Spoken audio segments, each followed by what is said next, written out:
Hey, I'm Ced Hawkins. Welcome to the CedTalks Podcast. My guest today is a University of Maryland Global Campus student. Good person, always has good vibes, and I'm looking forward to catch up with her and learn some things about her. Maybe you will too. Right now, here's Alissa Lambert. Alissa, welcome to the show. Hi, thank you. I'm so excited. I know, this was such a long time coming. I'm so glad we were able to do this today. I know, me too. It was, and it took me basically leaving and then figuring out some other time afterwards to be able to do something like this. That's been the case with a lot of people. Yeah. I realize within our age group is that we're so busy or we're so caught up doing what we have to do, taking care of our priorities, that it takes such a long time to do something like this. But it does. When we get the opportunity to do something like this, it's always a great opportunity. Yeah, and you jump on it, that's for sure. Yeah. It's cool. How have you been mentally? How has life been for you as of late? It's been pretty good. I know, of course you know, and I worked at Primetime with you. And so it's been a little bit better since I stopped working at Primetime. During the pandemic, it's been a little rough. And I do know during the school year, like this past year with the kids and stuff and being like their teacher at virtual learning and things like that, I was a little stressed and I was pretty burnt out. For sure. And then I kind of just talked to myself one day and I was like, okay, this isn't the kid's fault. I can't keep taking it out on them. I can't be in a grumpy mood when I'm at work. I have to start getting my mental health under control here. And so I just kind of talked myself through the day and tried to encourage myself and do more fun activities with the kids and things like that. But it was time for me to go from Primetime, and I took a trip, so I've always wanted to travel. So it was very relaxing in my mental state. It wasn't a big relaxing trip per se, because I was always doing something, but I think it was a good stopping point for me to kind of catch my breath and kind of just see the world and see what my opportunities are out there. Basically. Yeah, I'm glad you touched on, the big B word that I like to say. Not that type of B word, but burnout. Burnout is something that I think is something that's prominent with people our age group. Of course, adults, they go through burnout, but as young adults, we're starting to experience it. We're starting to experience stress and being overwhelmed with everything. Right. And I'm glad that you're being transparent about that. I didn't think you would speak on that or touch on that going into the show, but I would know too. I'd experience it. I'd see it on you sometimes when I'd come into work that you were tired. Drained. And Yes. on top of that, you're dealing with other stuff with school and other personal stuff as well. So, kudos to you for getting through it and going through it and during all that. Thank you. I appreciate it. It is one of those things. I try to be as transparent as possible with people because I'm definitely not one of those people that is going to hide from my struggles and difficulties of life because I think everybody kind of goes through them. So I like talking about it. I don't mind touching on it at all. So yeah, 2020, the pandemic hits us. How did that affect you when it first happened? Because it just came at us unexpectedly. Right. And honestly, I was not expecting it to be as big of a deal as it turned out to be, because we had lived for I was 21 at the time. Actually, I hadn't had my 21st birthday because I celebrated my 21st during the pandemic. And so that was definitely a difference because you're always expecting your 21st birthday to be this big extravagant thing, and then I sat at home, but it was definitely not something that I expected. And of course school had let out and things like that, and with daycare and prime time, you had to be there more. You started full-time early because then summer you usually work full-time, but then you didn't do it as much. And then you went into full-time working plus doing your own school. And I had at first, I was working the full-time, and then my dad, I worried about him during the pandemic. I wasn't as worried about me physically with it because I felt like I was healthier and be able to bounce back hopefully from it. My dad, on the other hand, I was a little bit more nervous for. So he actually he changed his schedule around for work, and I decided that I felt more comfortable doing that because he wasn't going to go in to work as often. So I had texted our boss and was like, I think I need a break. I want to give my dad the chance to kind of gain his strength and not feel like he has to be exposed to everything, especially working at a child care facility because there's children all over the place. Exactly. And but so then I actually stopped working for a little bit there. And then after, I think, like a couple of months, I went back to work, and it was still in the midst of a pandemic. And so it was just kind of an adjustment from that point, because you go from normal life to this new experience, and we don't really still know if it's going to go back to being completely normal. So. Right. It was so surreal sitting in class at CSM and my professor saying, all right, this is probably the last time we're going to meet, because we have this pandemic. Everybody, of course, is so excited about it. Like, yes, we don't have to show up to class anymore. And then boom, we don't show up to class for pretty much a year and a half, because this was all taken away from us from the pandemic so unexpectedly. So, of course, seeing the severity of everything taking place, of course, I had my fears and trepidations of working just like you. But seeing my grandfathers, they're the oldest out of my sets of grandparents. One is 68, the other is going to be 67 soon. Wow. Seeing them still going to work, doing what they got to do, and they're up there in age. So this this virus will affect them the most. But seeing them doing their thing, I was like, if they're going to work, then I might as well go to work too. Definitely. I just got to keep my mask on and stay safe for the most part. But I mean, it was a stressful time period. It still is a stressful time period, especially with the Delta variant and everything. Stuff is now open back up. A lot of people take it as seriously like they should be. So it's still a really, scary time still. Definitely. Yeah. And for the pandemic, I took it pretty seriously. Once I kind of got more of the idea that this is going to be sticking around, I took it a little bit more seriously, and I did not really go out of my house. I did not do anything. My dad and I kind of stayed home. My mom was a little bit more open to the idea of going out in public. So she kind of did most of the things like shopping and things like that. But I have like my own anxieties of like getting sick and stuff that I was just like, I just can't do that right now. But I had friends, on the other hand, that didn't take it as seriously. And that was a transition too, because like they're your friends and you want them to be safe, but you also can't control their life of like their choices and things. So that kind of affected me because I wanted to see my friends, but if they're going to go out and be crazy and be public all the time, then I'm not going to see them. So that was also a transition because you went from I was a pretty social person, so you go from being completely social to not social at all. So right. Yeah. I've always been a homebody, so when the pandemic first started, it was like, boom, this is my dream come true. I don't have to. I hate when those things come by and I'm doing a podcast. I hate that. Just a little side note. I can't stand it. I didn't even see him come up until right there, and I was like, oh no. I heard it. I could hear it coming, and I just can't stand that. It doesn't matter where I'm at. I can't get away from that. Really? I can't get away from it. Really? And he's right there. I'm hoping he's not going to be around for too long. Me too. I'm hoping he's not around for that either. But anyway, I'm a homebody, so it's like I like being at home for that period of time. And then to be transparent and vulnerable about it, when my dad passed last September, that was a tough transition for me. And at the time, I really needed that sense of community, but we're still in the middle of a pandemic. So all I could really depend on was, family at that point. I couldn't really see my friends or my cousins as frequently as I could. So obviously the pandemic affected me, greatly.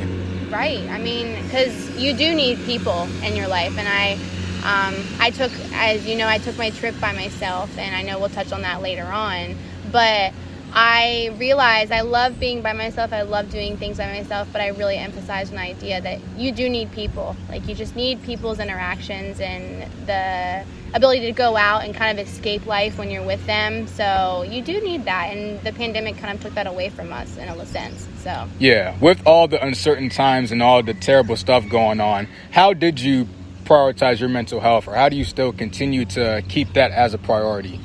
Yeah, so we've talked about it a little bit. I've always grown up with my mom. My mom is very spiritual, so we kind of do a different way than what most people maybe do. So I do like meditations, kind of just like talking myself up and kind of giving me a chance to kind of just talk to myself. I like to just kind of talk, because the more you talk, the more you kind of realize like how your feelings are, because sometimes no matter if we like it or not, we can't control our anxieties. And you can control how they affect you, kind of, like how you bounce back from it. But in the midst of actually having anxiety, sometimes you can't control that. So kind of just getting a clear mind. And I also am very big on breathing exercises. I try to take like a breathing exercise in a minute every here and now and then. Work was a little bit difficult though, because you couldn't get that. So whenever I would need to, I would run to the bathroom, take a quick breath, and it wouldn't be too long. It'd be like for like 5 seconds, just to kind of get back to how I'm feeling and remember like not to spiral out of control, kind of, because the more you overthink, the worse it gets. So I keep just trying to prioritize the idea of do things that I love to do, getting outside. I love being outside. And just kind of interacting with people that I can interact with, even if it's just a phone call. So that's kind of what I did. I just kind of tried to listen to my body and listen to my mind and see what it needed from me, and then just kind of did it from there. Yeah, I'll get into my positive affirmations in a second, but yeah. I know you remember at work during the summer, I had a moment. I was completely overwhelmed, on the literal verge of a panic attack. Right. I've never had that instance before in my life, but it was scary because I was in the classroom. I had 28 kids in there. I felt trapped. I didn't know how to adjust to it because I've never experienced something like that before. Yeah. So I tried going to the bathroom, splashing water on my face. Didn't really work out. Took a walk outside. It was so hot out. It was. It was really hot out, so I was like, I got to get back inside. And when I walked through those doors and I heard the noise from all 3 rooms, I was like, oh my goodness, this is too much. And I didn't really know how to handle that and how to deal with it. I went through the process to get through the end of it. But when I left, I realized it's like, okay, I need to prioritize my mental health. This is where I'm going to be at for the rest of the summer. And I have to be able to handle this because this is my situation. I can't just run from it. I can't just walk away from it. So from there, I did meditations in the bathroom during quiet time for 10 minutes. And literally, I would walk outside for about 5 to 10 minutes for, I think, the next week or two until I felt comfortable being in that space with having all those kids around, knowing that I'm okay in that moment. Yeah, and that's the first step, honestly. The first step of, like, knowing that, okay, there's another way that I can handle this and deal with it. Because, like you said, it came out of nowhere, right? Like, you had no idea. I've had a couple of panic attacks. My first one being I was actually driving by myself. And it's really scary because, like, when you first have it, you're like, what's going on? Like, I don't understand. You're kind of just shaking. Mine, I got tunnel vision, so like everything like around except for like a little spot had gone black. Wow. And I was driving at the time, so I had to like pull over to the side, and then you're like, okay, you got to get yourself together, at least get you to I was going to an FBLA auction, so I needed to get there. Like, so I just like gave myself a couple minutes, and then I started going. And then I realized that, like, I didn't want to feel like my anxiety was going to take over myself. Like, I hated that. So, like, what you said, where you took that time and you took the time for the meditations and prioritized it. You have to. And some people, I don't know if they truly believe on, like, okay, maybe you don't actually need that. Like, you're just kind of, like, overreacting and stuff. And I hate when people do that. And I say, I don't usually use that word. That's a pretty strong word. But I hate when people just look at you like, no, you need to figure this out on your own. You can't take a break. You can't prioritize that. And it's like, no, you have to. Because everybody kind of goes through it, and you have to do it. And if you don't do it, then you get to where you were at, and then you can't control it from there, and you don't realize what's going on. I think that's the scariest part, when you don't know how to control it. Exactly, because my thing was, like, I knew how to take care of myself. I knew I had all the tools to prioritize my mental health and take care of myself. It was just a matter of utilizing those things, because it was a scary feeling, I was frozen, my hands were shaking. My breathing started to get really, like, rapid. It was increasing, and I didn't know what to do in that moment. Yeah, and I think a lot of people, like, as a person that was there when it was happening and seeing you go through that, and I had already been there for it, it's hard as an outsider to know, like, what to do as well. And it's kind of like, what do you do in that instance? Because like when I was going through it, like you don't like to be bothered. Like myself personally, I didn't like to be bothered. Like I didn't want people to like come and crowd me, because then it was harder for me to breathe. And it was like, I didn't want to talk about it. I didn't want to do it. And then afterwards I talked about it, because I had been pretty open about it. I had gone to therapy when I was in middle school, and I had realized like talking about it was the best course for me. Because if not, I kept it all bottled up, and then that's when my anxiety and panic attacks would come out. And it is true, like you utilize it, you have to. Like I grew up my whole life with this spirituality and everything like that, and yet I still didn't use it every day because I didn't prioritize it, because I was like, oh, I don't need that, I don't need it. And then something like that arises and you're like, okay, maybe I do need that. So yeah, it's scary. I say cheers to being able to prioritize our mental health and get through those dark times. Perfect. I can drink a little bit. Yes, go ahead. You can drink your water whenever I'm talking too. No, I know. Because I take those sips because I need it, because my mouth gets dry, and then that affects me. Right. One thing I got into, I want to say in August, was positive affirmations. I had all of these notebooks, all these journals that my aunt gave me over the years, but I never used them. Never took advantage of it. And then, and in the beginning of August, I just said, you know what? I'm going to write some good things about myself. Yeah. And I'm going to keep writing it down, and then I'm just going to sign it off. You know, I'm using manifestation. I'm putting my thoughts out there. Yeah. Is that something that you like to use? Oh, 100%. It's where your mind is a powerful thing, and what you kind of put out into the world and the universe really has an effect on you. So if you're like a negative, like at least what I believe, if you're like a negative person, then you bring negativity towards you. And if you're positive and you think about and you try to take a bad thing and make it into a good thing, which is extremely difficult to do. I completely understand that. Sometimes it's hard to get yourself out of a negative state. It's sometimes easier to put yourself in a negative state than it is to put yourself in a positive state. And so I definitely use them. I use them when I know that I need it, when I feel like down on myself or my confidence is kind of going lower. I'm still not a big... I don't journal as much, and I wish I kind of did. On my trip, actually, I journaled every day, and that was actually a really nice outlet to kind of put out there. And so the biggest one that I always grew up with, and my mom has always told me, she's like, always, we do like the Mirror Affirmation one. I don't know if you've ever heard of it, where you really just look yourself in the eyes, because if you look yourself in the eyes, it's deeper, it's a better connection. And if you look yourself in the eyes and you just say, like, I am enough, you're doing the best you can, just get through the today. Those 3 lines is what I need, and usually the big one of you are enough is a big one for people. And sometimes you just need to tell yourself, or like I love you, like looking in your eyes and telling yourself that you love yourself is kind of the biggest confidence booster for the day ahead. So no, I agree. One of the toughest things to do is to unhook from those negative self-thoughts and negative self-talk, especially if you've done it for years and years and years, and you're so used to hearing that bad soundtrack about yourself. It's such a tough thing to like unhook yourself from that. And that's one thing, you know, I learned this summer, was that I had to unhook and unwire from that stuff and start speaking some positivity into my life, because we all deserve good things in life. We don't deserve to be at the bottom. And even if you're going through hard times, it's so easy to put yourself of like, why me, or why is this happening to me? And sometimes I realized on my trip, it was like such a idea of why is this happening to me? And then I realized like maybe I should switch it and start saying, why is this happening for me? And make it more positive, because life shouldn't be happening to you. It should be happening for you. There's always like a reason for something, and why you're going through, even if it's a struggle at that time, there's always a reason for it. Even if you might not know the reason, there still is one, and you'll grow from it for the future. So right, I feel you. Do you set goals for yourself? Is that something that you like to do?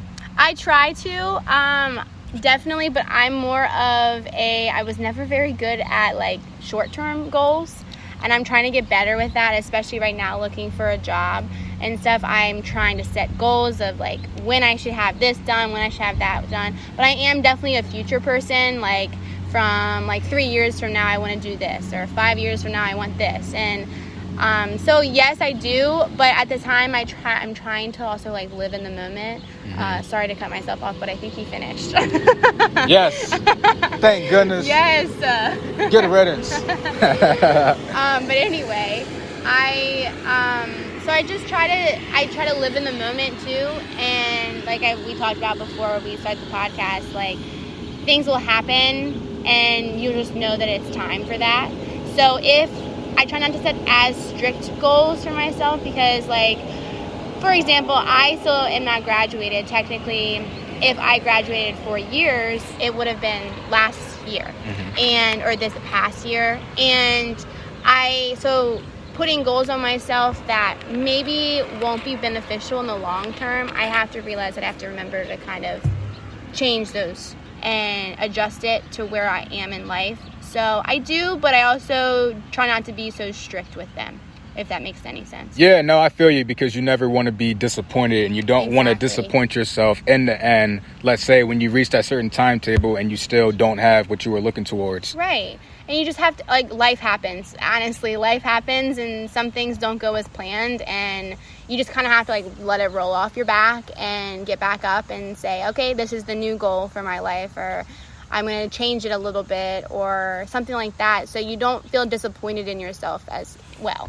Right. So, yeah. I set goals for myself this year. This was the first year where I actually set goals for myself. I wrote it down on a sticky note and I put it in my drawer. And I didn't look at it until August. Wrote it in December. Was supposed to look at it in June, but I didn't look at it until August. And it was like, boom, like I was able to check off like some things. Wow, that's great. You know, one goal, I wanted the 3.5, between 3.5 and 4.0 GPA for the spring semester. Had a 4.0 fall 2020. It went down to a 3.56. But I said, hey. You know, I wrote that down and I met that goal. Right. You know, I wanted to read 20 books by the end of the summer. I read my 20th book a few weeks ago. Wow. So I was able to check that off, and it's like I'm still able to check things off, and there are still things that are in progress at the moment. But I don't know, I thought it was cool at the fact that I wrote this down. This was my vision, and now all of a sudden, through all the hard work I'm putting in, I'm able to meet all of these goals that I've been setting for myself. Right, and having a checklist I love having checklists when you can actually check it off and you're like, wow, I actually did it, you know? And I think I would personally do what you did and write it all down, because that has always been my issue, where I don't write it down.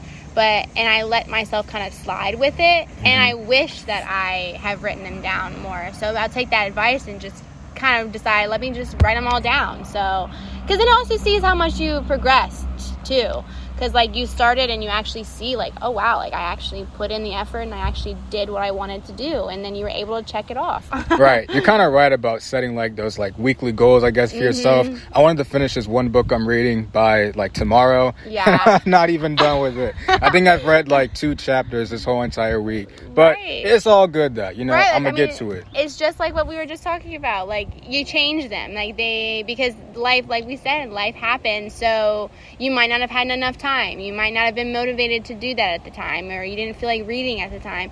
So changing the goal is fine to do, because you still put in, you're like, okay, well, I still want to finish the book, and I just have to set a new one for it. Right. What was your reason for going into the field of business? Why is that your career choice?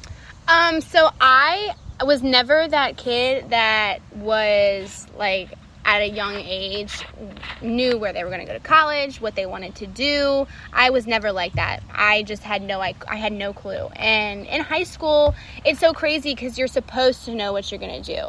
And I mean, at that time, you're like, and by senior year, you're 18 and you have the rest of your life, but you're supposed to know exactly what you want to do at the time, when you haven't even had experience in the real world yet, really.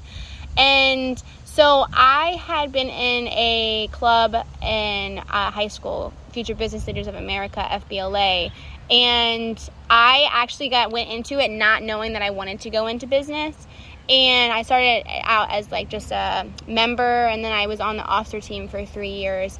And the more I did it, the more I realized I really liked being professional and having that kind of guide and like behind the scenes of things, because like everything needs business, you know, and it's usually just like the behind the scenes of it.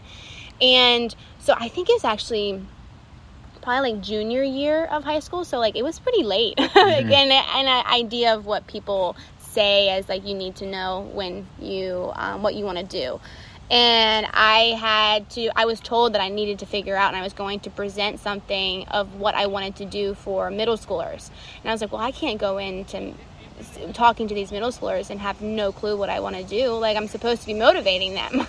And so I did a ton of research, and by that time I already knew that I wanted to be in business because I just liked the aspect of what it was about, and I just felt like really powerful doing something like that. And so I had gone to a Wizards basketball game, actually, of all things, through FBLA. And the human resources manager had talked to all of us, and he was like explaining his job and his role and what he did.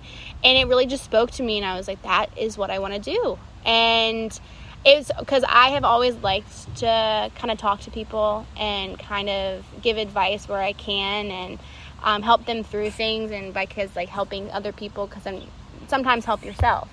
And so I had decided that I wanted to do something with that, but I also wanted to do something business related. So I was like, what is that? What does that entail?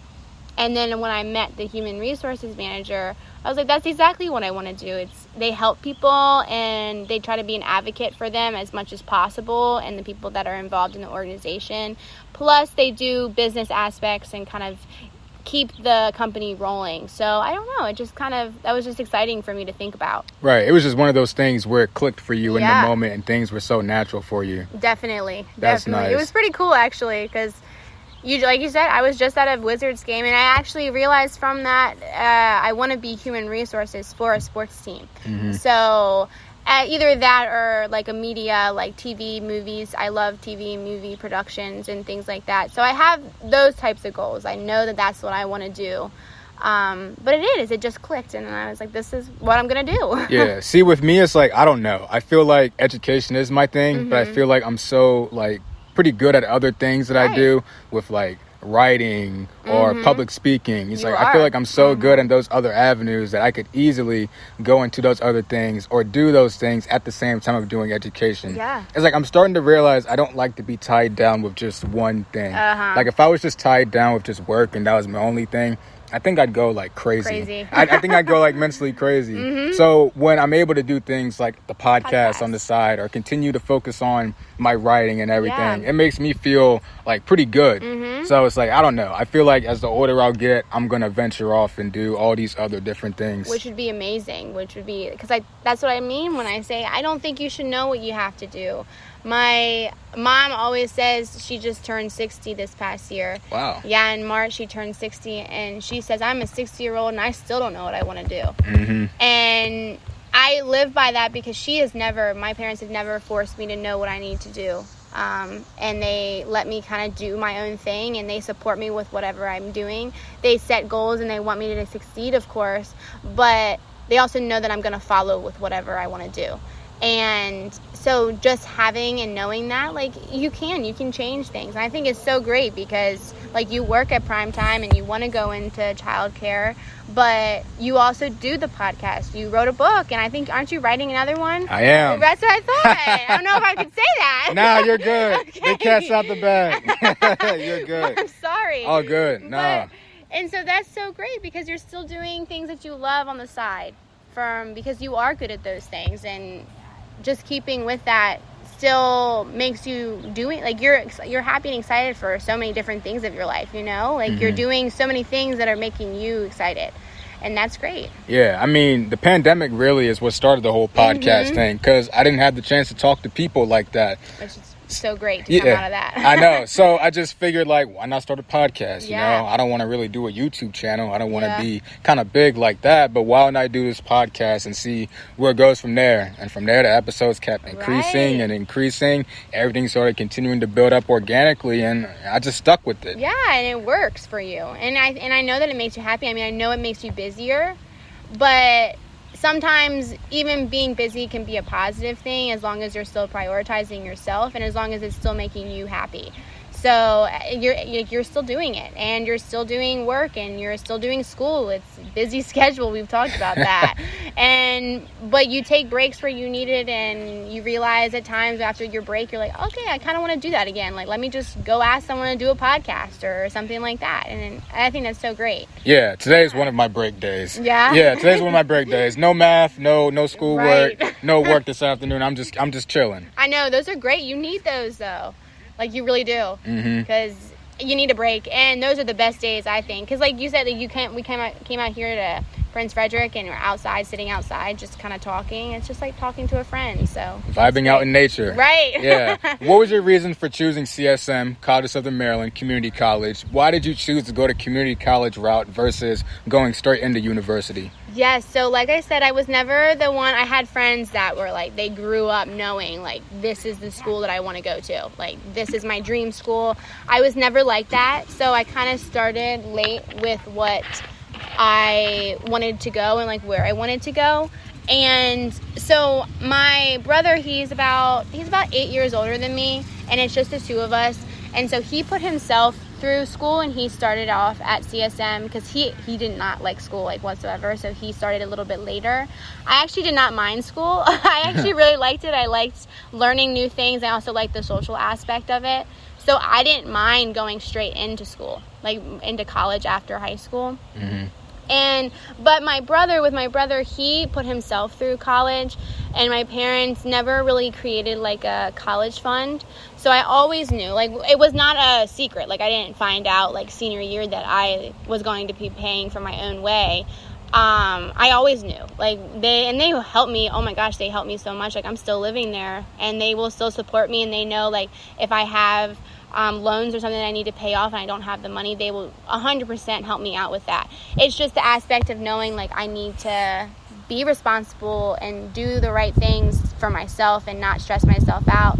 So with that aspect, I had looked into a couple of colleges, but I still never really found one that really fit what I wanted.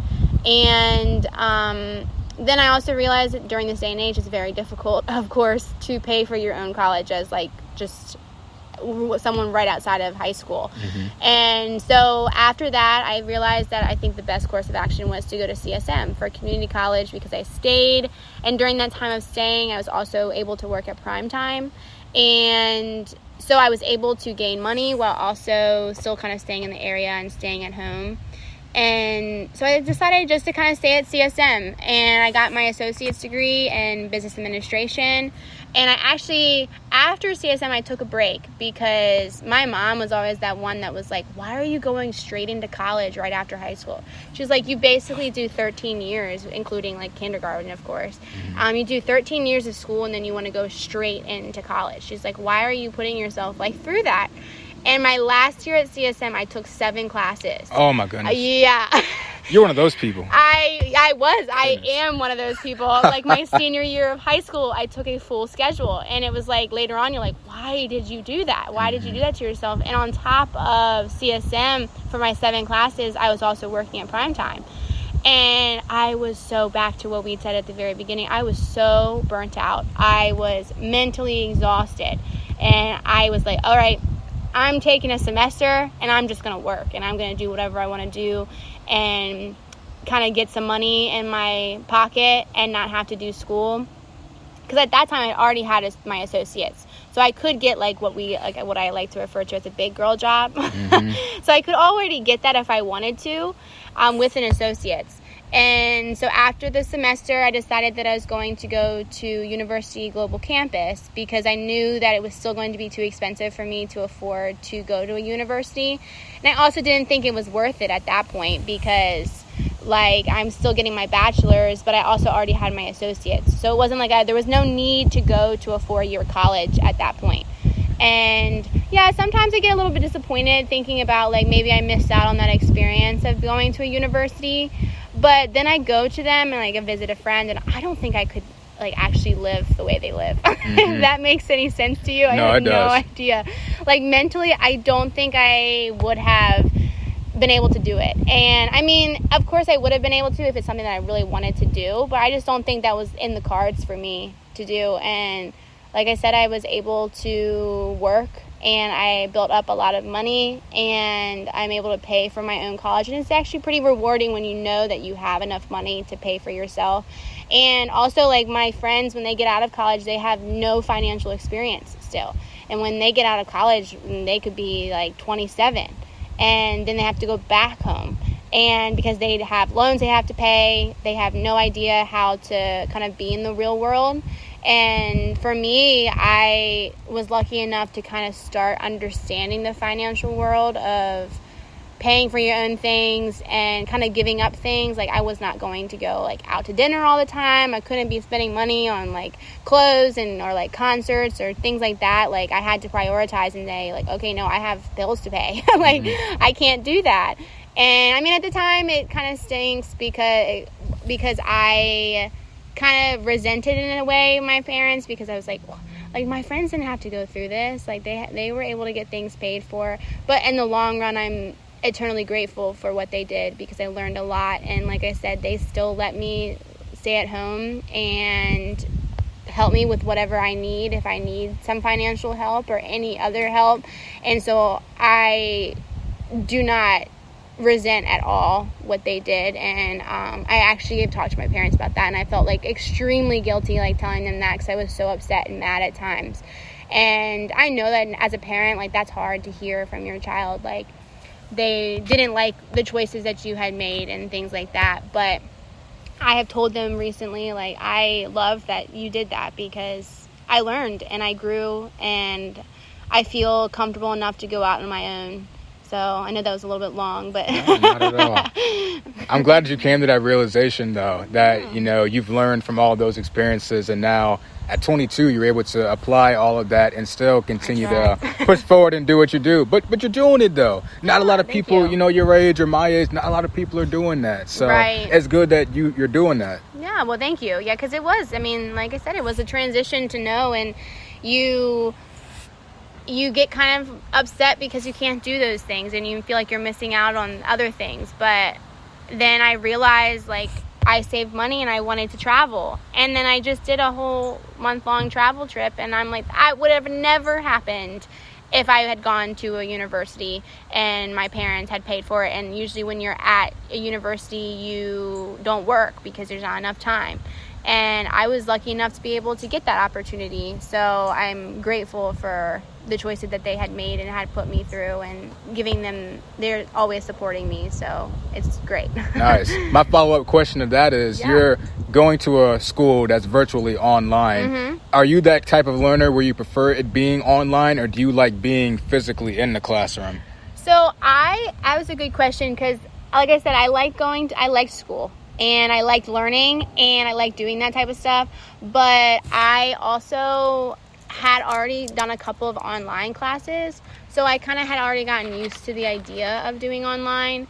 So I liked the in-person connection between it. And sometimes I do miss that. And I think that's also why I wish I had gone to a university. But then, of course, as we know, we had the pandemic, and then everybody became virtual anyway. And I was lucky enough to already know and get equipped to doing that. And I also like, because my virtual is an online college, so they're very equipped for it and they know what to do. So basically you get assignments for a week, and you have to turn, like, you'll get it on Tuesday and you have to turn it in by Monday, or Monday to Sunday. And you just do your work on your own time and you study on your own time. And I really like that aspect, because I am pretty busy, so I don't have to worry about being in class at 1:00 in the afternoon. No, I'm the same way. Like, I was totally happy I was able to find some online options for Bowie this semester, because they were leaning on in-person classes. They want everybody in person, in class. I wasn't rocking with that. I mean, I think it's great to be in class. I like having that interaction with my professors, but I like working at my own pace. I like doing my work when I want to do it. I'm an early morning person, so if I want to get up at 5 o'clock or at 5:30 in the morning and do an hour and a half of just math, then that's what I'm going to do. Because that, I'm built different. If that's what I want to do, I'm going to do that. Because throughout the day, I want to do other things. I want to focus on future podcast episodes. I want to sit there and play hours of Xbox, or I want to truly, or I truly just want to work a couple hours and make some money. You know, like these are things that I want to do. I don't like being constrained to like certain required times, like having to drive to campus and be on time for a 5 o'clock class in the evening. Like, I didn't want that, you know? I know I'll adjust perfectly fine being in the classroom physically in person. Like, I know I'll be fine doing that, but I just like doing my work at my own pace when I want to do it. Yeah, I understand that. So when the pandemic happened and everything was online, I felt great because I was taking 5 classes also at CSM while working at prime time, trying to get my associate's degree so I can go straight to Bowie. And I felt the burnout. I was getting burnt out. It was hard. That was my first time really legit working while, you know, holding down a full-time schedule of class. So when the pandemic happened and everything was online, it made everything so much easier. Because not only was my hours reduced a little bit at work, now I could focus on my schoolwork at home, focus on that, and do what I had to do. And it was just a really good time, even though I was really burnt out in that beginning half of the semester. Blessing in disguise. It really was. Yeah. It really was. Honestly, that's really what the pandemic was at times. And yes, of course, it's just horrific what everybody's going through and things that have impacted them and families and stuff, but there's also ways to look at it that it's a blessing in disguise. And I try to be a positive person, so I don't want to, of course, downgrade what the pandemic is, but I also like to look at the positives of what people gained from it. Like you said, like we were both burnt out at the time, and then hitting the pandemic, you got a chance to actually relax and do your own thing. And I've talked to a lot of people that at the beginning of the pandemic of how burnt out they felt and how the pandemic honestly was a blessing in disguise. So that's my biggest fear as stuff continues to open up and who's to say the virus goes down, that we get back to that American style of hustling and continuing to work, you know. That's like my biggest fear, because I like this, you know. We're able to prioritize our mental health, focus on ourselves, and also continue to focus on our priorities. Yeah, I like I like, of course, that things are opening back up and being able to get back out there in the world and doing that. But I also like, because, I mean, I still have people and adults that I know that are still doing virtual job, like their job is still virtual or they go back and forth. My dad still works 2 weeks at home and then 2 weeks in person. And he doesn't think that's going to change, for at least probably another year.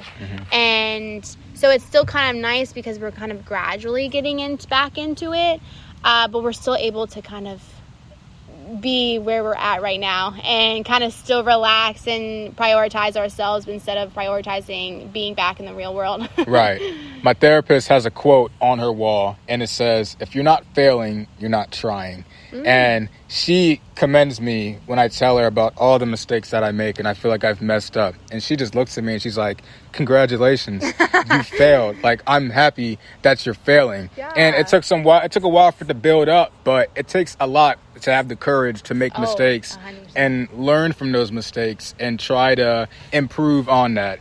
Have you had certain instances where you've made mistakes and you were able to, you know, be proud of those mistakes and learn from them to get to the next level? Right. I start off by saying I love that quote. I actually haven't heard that in a long time. But it is true. It's 100% true. Like, because everybody's going to fail. You're going to fail. Even if it's a small failure or a bigger failure. Like, it's just like what happens in life and as a person and a human. Like, humans make mistakes. So I have, of course, made mistakes in my life. And a lot of them probably have to do because my life was taken up by school and work. So a lot of them had to do with work. And I didn't know that I wanted to go, and I still don't want to go into childcare, but when I got the job, I was not expecting to do that whatsoever. Like, I didn't know that was even an option for me to do. So I have definitely made mistakes along the way, and you feel like super guilty, or like when you have to like yell at a kid, or you overreact too much and you take it out on them, and then you feel guilty afterwards. And the best thing you can do that I kind of try to learn for myself is, okay, you have to move on from the mistake, though. Like, you have to move on from it. You have to say, okay, you have to own up to it. You have to know that you failed, you didn't do something right, and then say, okay, but for next time, I'll do this instead. Like, I'll change it for this, and kind of build on that. But for like a big mistake, honestly, not trying to do that. I really can't think of one big one because I have so many like small ones that have impacted my life that I think have built up along the way. And I know, like, I definitely have a bigger mistake, and I just can't think of one right now. But it really is. It's just you. But my big ones that stick in my head is when I was going through my bad time at prime time, and I was miserable. Like, I was miserable, and I was, like, kind of felt like I was taking it out on the kids. And I was not in a mentally healthy spot for myself. And I was just like, I have to change it. Like, I can't keep living like this. I can't keep taking it out on the kids.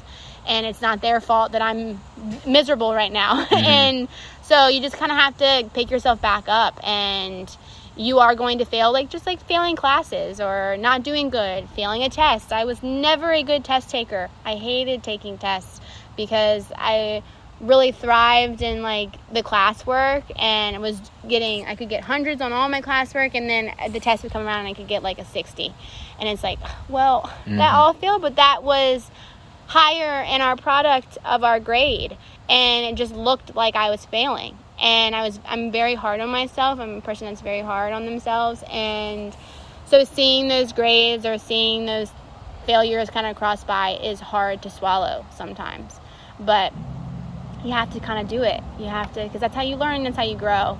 So I don't know if that's exactly what you wanted, but no, it was a pretty good answer. Like, it actually made me think of a mistake I kind of made today at work. I'll get into it, but when you were going through your bad time at prime time, I never really saw it. You always had a pretty good attitude. I mean, of course, everybody loses their cool sometimes. Oh, yeah. Everybody loses sometimes, so I just kind of, like, brushed that off. But I mean, you were always so upbeat, and you always had a positive attitude, so I never really knew that, on the outside you were struggling, that like you were on the inside, but I never really saw it.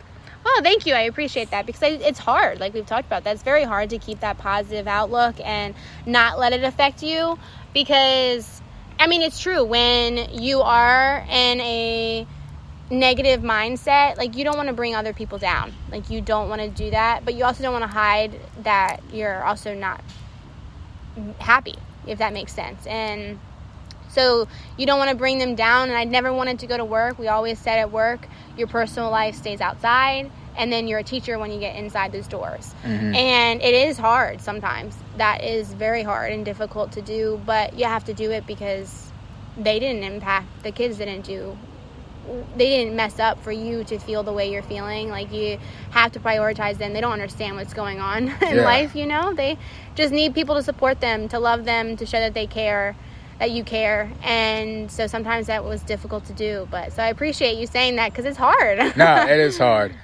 Today, for example, I feel like this mistake kind of worked out in the end, but you'll probably recognize the sixth grader who I'm talking about. I'm not going to share her name, right? But she was asking me to go on field. I'm like, no, field is wet, it is morning, we can't go on field right now, maybe later. And they just kept asking, and she's older, so obviously the younger ones are going to follow suit. So finally I was like, all right, next person that asks to go on field, you're not going on field, and Beach is going to go on field. Can we go on field? I'm like, oh, you ruined it. Right. Now we're not going on field. And then everybody got upset with me. I'm like, I told you. Like, the next person that says it, like, you're not going on field, so you're not going on field. Right. And then after I said that, Susan was like, all right, I need you to do some projects. Go do the projects. So I sat there and did projects until Wendy Hill got on the bus. So in the end, it worked out, though. Right, it did. Yeah, because then they still didn't get the chance to go on field. And I was able to take my mind off of that and put my mind on something different. Yeah, because you have to set boundaries, for sure, for the kids. So, I mean, you doing that and saying that, I know I've been there plenty of times, especially with the older ones, because the older ones can seriously push your buttons sometimes. And I've had times and I've had moments. I will clearly remember this one that was no longer there. And I will not say his name either, but he's no longer there now, and he was older. And I clearly can remember being in the gym with him, and I had all of my Wendy Hill older kids, and he said something to me, and I popped off. I remember, like, yelling at him, like, in front of all of the kids. And, I mean, he took it, and he was, like, older, so, but I remember feeling so guilty afterwards, because I was like, okay, you are told to take them to the side, talk them out, not yell and reprimand them in front of all of the kids. So you make those mistakes, but you learn from them and you realize, okay, next time, maybe don't do that. Right. Yeah, definitely. And they're kids. They're going to test your patience very easily. Mm-hmm. That's for sure. Yeah. You faced a lot of change this year with leaving the job, doing your trip, and, experiencing all of that. Yeah. What made you want to do that? So for people, of course, that don't know, I stopped working. I was working at Primetime for about 4 years, actually a little over 4 years. And I decided at end of July, beginning of August, that I was going to quit Primetime. And I was going to go on a month-long road trip. And I actually did it by myself. I can say that now because I'm back. Yeah. No one really wanted to talk about it before I left. And so I have always loved, and I've always loved the idea of wanting to travel. And I'm Maryland. Yes, I love Maryland. I like Calvert County and stuff, but I always wanted to get out. Always wanted to go, and then not having the opportunity to go to a university and stuff, I stayed. I stayed in Calvert County. I've been in Calvert County for 22 years. So I was ready to go, and I had saved up all that money specifically so I could go and travel. And I actually wanted to travel outside of the United States, and I wanted to explore other countries. But of course, with the pandemic and stuff, it just wasn't the right time. It's just not the right time to do that. And I didn't feel comfortable enough to do that. And so I was like, I'm just going to go on a road trip instead. And it started out as me and my mom going on the road trip. And then I swear it was a week before I left, I told my mom, I was like, I think I want to do it by myself. And she was disappointed, but she understood where I was coming from, and she knew that I needed to do that. And so I traveled the farthest, I guess it was the border of Idaho, so it was close to Montana and Wyoming, and then I circled back around. So I was gone for about a month. And I just wanted to learn and see what life was like outside of Maryland, And that was actually one of the big points of my trip that I realized, it's really not that different. Which is so crazy to talk about because, I've always been big on traveling. But, life is still happening, of course. Of course, I knew that. But seeing it, in person, life is still happening in the other states. People are still living the same lives as they are in Maryland. And so it's that concept of the idea that grass is greener on the other side.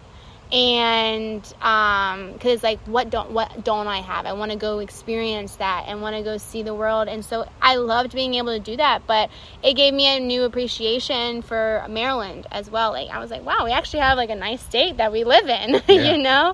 And so it was just something that I wanted to do. I knew the timing was right, and it was perfect, and it worked out. And luckily, and thank God for it, I was safe, and I got back home safe, and I did not have any issues along the trip. And that's pretty impressive for going for a month by yourself. So yeah, that's really impressive. I'm proud. Thank you. The fact that you were able to, take that risk and take that, chance on yourself, and you betted on yourself, and you went ahead and did it. I love that. I love when people take those chances on themselves, even though it's so hard for me to do that sometimes and take that leap of faith. I want to do it bad, but seeing other people have that courage to go out and do it shows me that I have that potential to go out there, chase my dreams, and just do the thing, live my dreams. It's really good. Thank you. I appreciate that, because it is. And it was not easy, and it was not a quick of a thing where I was like, oh, by the way, I'm just going to go on this month-long road trip. It was not. I had been talking about wanting to travel since high school. And my friends, you could talk to them, and they were like, oh, if there's one person that wanted to travel, it was going to be Alissa. And she wanted to always do that. That was something that I just was my desire to go and do. And so it was a long time coming. And I had tried to figure out, because Primetime, you don't get that. You can't take off for a month and not get at least a little slapped on the wrist, you know what I mean? And so it just worked out perfectly. And I finally, because my biggest one was leaving Primetime, because I felt bad for leaving. And I'd been there for so long, and I know that Miss Susan and everybody had our boss, of course, had kind of relied on me for a lot of different things, and I mean, as she relies on everybody. And so it was hard to finally do it, and finally I said, and I didn't have a job lined up. I still don't have a job lined up for when I get back, but I knew that I did not want to stay at primetime. So I just told myself, and I told my mom the night before, and I said, oh, by the way, tomorrow I'm giving my week's notice, or my 2 weeks or notice to Miss Susan. And it actually turned out it wasn't 2 weeks. I had told her like way before summer had started that I was going to leave partway through, so she could warm up to the idea of it. And I just said, because that was a goal that I set for myself, because that's why I never went, because I never took the risk and took the jump to just say I'm leaving and I'm not coming back for at least here. And so doing that was the biggest step for me, and that's when I could really plan the trip and really set the goals of what I wanted to do while I was gone. Was the first step of telling primetime like I'm leaving, and kind of snowballed from there. Yeah. My follow-up question to that is, it's been a few months since you've made that decision. Mm-hmm. It's been about a month and a half, maybe 2 months since you've been gone. Right. How do you feel now that you've made that decision? I love that I did that. I am very proud of myself for doing that, because like I said, it was a long time coming, and it was just the fact of that I did it. Like, I actually did it. Like, I could say that I did this month-long trip. I can say that I just up and basically left and just packed my car and started driving. And that's true. I literally just packed my car. I packed it the night before and just was like, all right, I'm leaving. And I am very proud of myself for doing that. And I love doing that. And I got new experiences from the trip. And like I said, it wasn't this like whirlwind, like, oh my gosh, I like found myself from the trip, like people sometimes talk about doing, and that's what they want to gain from the trip. I didn't really experience that per se, but I got to experience life on my own, and being in different areas and seeing life there, and just seeing and being outside and looking at people and watching them, and realize like we're all the same. Like, we're all still just trying to make it through, and there's things that we want to do in life that we're not able to do, and things like that. So it kind of made it more of a community of feeling like, okay, maybe like I'm not so alone in the idea that I maybe don't know what I want to do, or don't know where I'm going, and kind of clueless about what I'm going to do next. And so it was cool and neat to just experience it and be around the people outside of our little county, you know? Yeah. Yeah, so I'm really proud. I was really excited that I did it. I was also excited to be back. Mm-hmm, I bet. Yeah, I mean, it was a long trip, and I drove probably every other day, at least like 5 hours a day. Wow. And I did stuff every day when I was in a new state, and so it wasn't like a relaxing trip. It was going and doing, and that was the one thing I regretted about it, was I wish that I had kind of stayed in one area longer and kind of soaked it all up. And because like I was doing it, like I was doing the trip, but I didn't let myself actually take a beat and take a breath and realize that that's what I was doing. Mm-hmm. So yeah, my uncle and my cousins, they took a trip similar to that also, but they did it for 2 weeks. It wasn't for a whole month-long thing. So you can imagine how stressful that was on them, going to all of these different places, and then boom, we're going to the next spot. And he was just like, by the end, he was ready to come back home to Maryland because he was just so burnt out from being in the RV with everybody, and they couldn't really stay in one place. Yeah, they were in the RV, so they couldn't really stay in one place for a long period of time. So it's like, we're going here, now it's boom, we're going here the next day. So I can definitely, understand, wanting to be back, or having that chance to get a fresh, scent of everything around you. Yeah. But, kudos to you once again for taking that chance on yourself. Thank you. Yeah. Hopefully I'll do it again sometime, but I'm hoping to kind of go out of the country whenever I can do that safely. I want to be able to do that. So that's my next goal for traveling. Nice. With the exception of looking for a job or starting your career, what comes next for you? Ooh, that's actually, so with the traveling and things like that, and it's kind of related to my career and things like that, but I have always, like I said, wanted to get out of the county. And going on the trip, I realized okay, maybe I shouldn't push doing that. I'm very blessed and lucky that I can stay with my parents right now. But I wanted to get out, and I wanted to get my own place, or like rent a place, go get an apartment, live with some friends, kind of do that. And from the trip, I really realized that like, I just don't need to do that right now. So it's kind of honestly just readjusting to new ideas that I got from the trip, and realizing that maybe the things that I wanted to do isn't exactly what I need to do as of right now. Because I was pushing myself to get out and kind of do that. So it's doing that, and I also really want to try to get back into finding a hobby that I like to do, because I was never a hobby person. I love doing sports and things like that, but I never really found a hobby to do something, and so I'm kind of looking for that as well, and just seeing what's going to make me happy where I am, because I was always looking for happiness somewhere else. And I need to find my happiness with where I'm at right now. So that's my goal. Yeah, you did sports? I did. I didn't know that. Yeah, I started gymnastics when I was younger, and then I actually did soccer. I played soccer for years.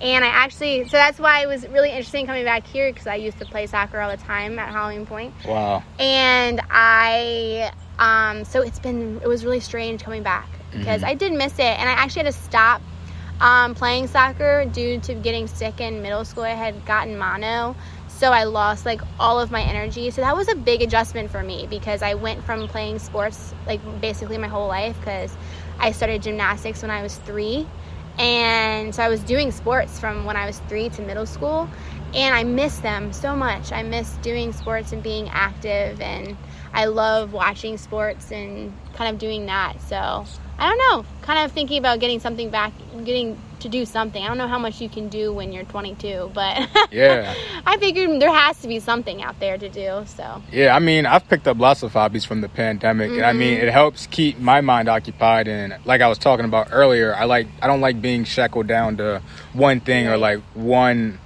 area of something. Like, I like to expand my horizons. So I started reading books again, started writing, took up sketching. I haven't really sketched any pictures in a long time, but it's just those things. Like, I've learned doing hobbies, it keeps your mind occupied, and you learn to enjoy certain things, because it's like, I learn when I'm idle and I'm just kind of sitting, my mental health doesn't really do good when I'm just sitting. So it's trying different things, where I'm at, because I can't really go out now and do stuff because of the pandemic. But, taking those chances and doing stuff that I may like is what really helps me. Yeah, and you just have to try to find it. You have to find your niche or whatever.